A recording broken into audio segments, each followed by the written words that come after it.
Behold, your Lord said to the angels, I am going to place a vicegerent on earth. The Arabic word is khalifa. It means a representative or an emissary of mine. And they said, the angels said, will you place therein one who will spread corruption and shed blood, while we celebrate your praises and glorify your holiness? And God said, he said, truly I know what you do not know. See, that's the verse that hooked me. That's the verse that caught my attention. That's the one that kept on making me read the story again and again and again. Because listen to the way it begins. Behold, your Lord said to the angels, I am going to place a representative of mine on earth, a vicegerent of mine, an emissary, one who acts on my behalf. I thought, that's not the way it goes. You're not supposed to be placing man on the earth in some positive role. You place man on earth as a punishment for his sin. Clearly, I knew the author didn't quite get the point. But still, it was an amazing line. But then I come to the next line, and it says, and the angels say, will you place therein one who will spread corruption and shed blood, while we celebrate your praises and glorify you? I looked at it again. I couldn't believe the question. I looked at that and I said, exactly. That would be my question. Why would you create this being, supposedly for some positive role, when he's capable of doing tremendous wrongdoing? When he could spread corruption and shed much blood? Why would you create this violent and pernicious creature when you could create angels? As the angels clearly say, well, we, the angels, celebrate your praises and glorify you. They're asking one of the most fundamental questions in the entire history of religion.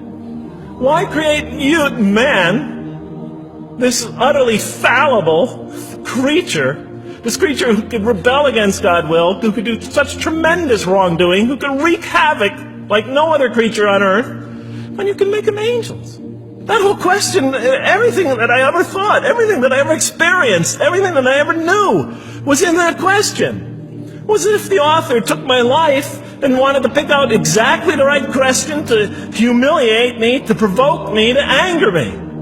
Why create man, this most destructive and violent creature, when you can make them angels? And then look at the answer. And he said, God said, truly I know what you do not know. You know, in modern parlance, we would say, I know exactly what I'm doing. I read that and said, what? You know what you do not know? You know exactly what you're doing? Well, please inform me. Tell me what you're doing. You can't just get off that easy. You can't just tell me you know exactly what you're doing.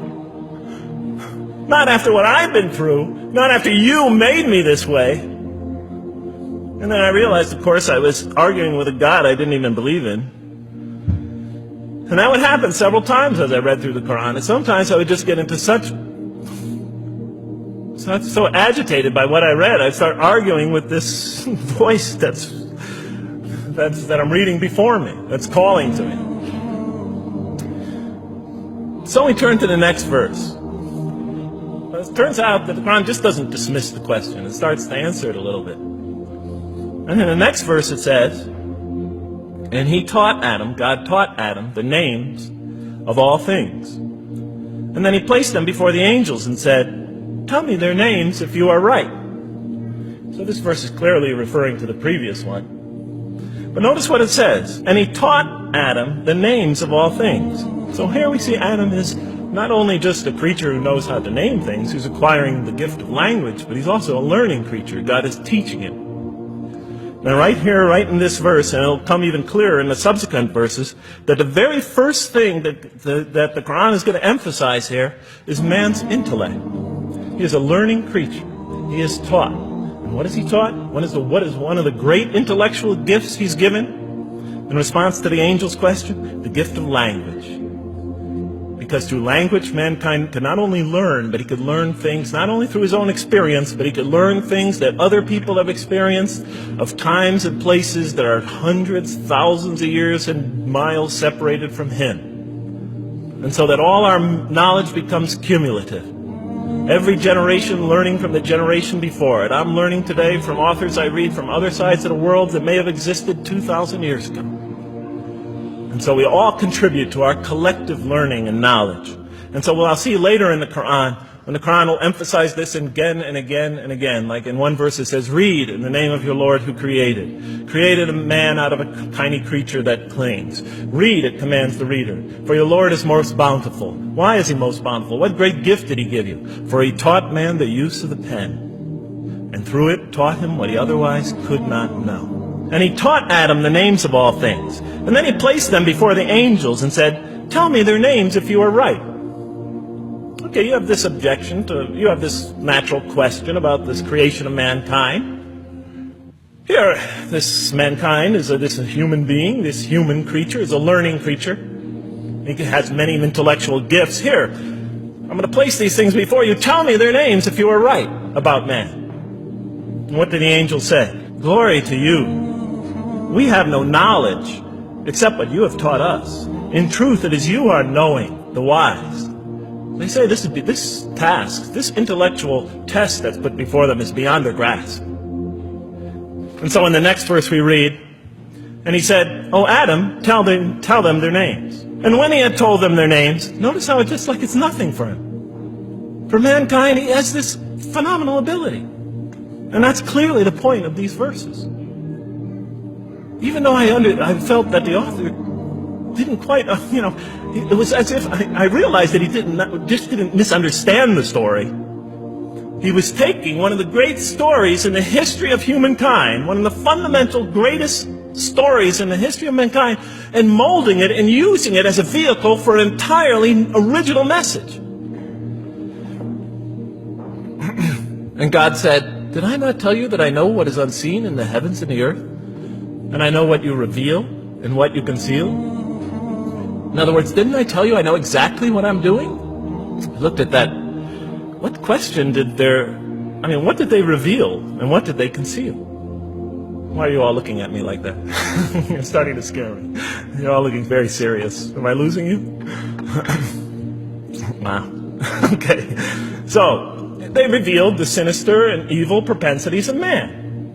But what did their question conceal? All you have to do is think about it for a minute. Human beings, yes, they could do evil. Yes, they could do wrong. Yes, they could create misery. But they could also do exactly the opposite. They could choose to do evil. They could choose to do tremendous good. They could choose to do tremendous violence. They could choose to show tremendous compassion. They could choose to live by falsehood. They could choose to live by the greatest truths. So we go on to the next verse. And behold, we said to the angels, bow down to Adam. And they bowed down. But not so Iblis. Iblis is like the father of Satan. He refused and was arrogant. He was of those who reject faith. An interesting statement. And notice why Iblis does not bow down. He refuses because he was arrogant. We often hear what's the root of all evil? In the West, it's always money, greed, etc. Here the Quran says that seems to be saying that the root of all evil is not always material wants. It's not always money. It's not always greed. At the heart of evil is arrogance. Putting yourself above all others. Of assigning to yourself special priority and neglecting the rights of others. O Adam, dwell you and your spouse in the garden and eat freely thereof what you wish. But come not near this tree, for you will be among wrongdoers. Then they make the mistake. But Satan caused them to slip and expelled them from the state in which they were. And we said, go all you down, some of you being enemies of others will be adversaries of others. Some of you will be adversaries of each other, and on earth will be your dwelling place and provision for a time. Let's go back from where we started. First, mankind is being taught. We see he's an intellectual being. Then we show he's a moral being. Moral being means he's a being that's going to have to make choices. And then God gives him this choice. It's not a huge deal. It's not the gravest sin in the history of humanity by any means. It's minor by any standards. They make it, though. We see that God originally intended to put man on earth as his vicegerent. When does God finally put him on earth? What signals that he's ready to begin? He makes his first independent choice. It's not the worst deed in the history of humanity. It's minor on anybody's scale. But it shows that mankind is ready to act on his own.